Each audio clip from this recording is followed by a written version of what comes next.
राहुल गांधी जी 5 बार के सांसद हैं, यानी he should be considered a veteran of Indian politics.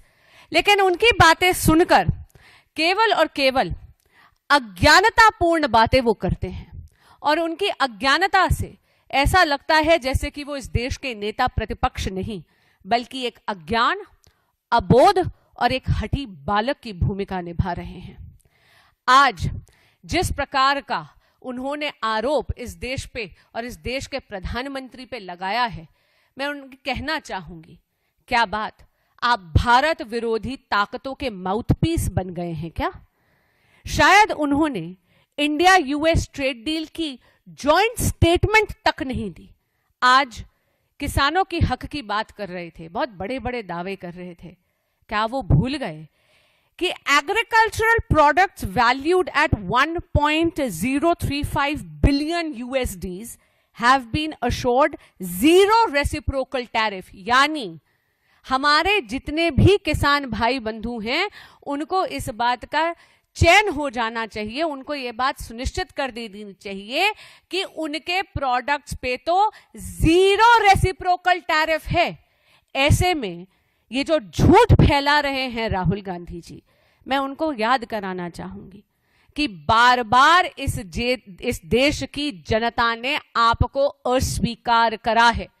Rahul Gandhi ji और कांग्रेस पार्टी उनकी देश विरोधी गतिविधियों के कारण 95 इलेक्शंस में हार चुकी है। लेकिन लगता है कि ये जो ग्रामोफोन की सुई अटक गई है ना उनके दिमाग में, कि उनको केवल और केवल देश विरोधी ताकतों का ही स्पोक्सपर्सन बनना है।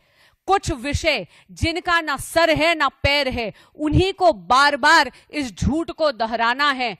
लगता है कांग्रेस पार्टी और माननीय राहुल गांधी जी सेंचुरी मनाकर ही मानेंगे। आप सभी के माध्यम से कहना चाहूंगी कि राहुल गांधी जी, आप आरोपों की राजनीति करते रहिए।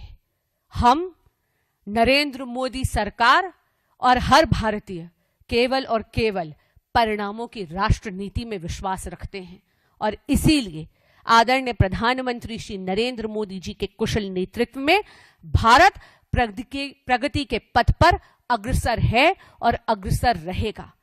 आप अपने कार्यकर्ताओं को उकसाते हैं कि वो अभद्रता करें। एआई इंपैक्ट समिट जैसे इतने विशाल, इतने विराट अंतरराष्ट्रीय लेवल के मंच पर आकर वो भारत को कांग्रेस पार्टी के कार्यकर्ता अपनी स्वार्थ की राजनीति के लिए देश की आबरू की बलि चढ़ाते हैं। लेकिन मैं इतना जरूर कहना चाहूंगी कि भारत एआई की दुनिया में, टेक्नोलॉजी की दुनिया में अपना परचम लहराता रहेगा। जब विचारों की बैंकरप्सी होती है ना, तब हंगामा शुरू होता है। तो कांग्रेस का वैचारिक दिवालियापन इस देश की जनता को दिख रहा है, और आने वाले जितने भी विधानसभा चुनाव है उसमें पुनः भारत की जनता राहुल गांधी जी और कांग्रेस पार्टी को मुंह तोड़ जवाब देगी।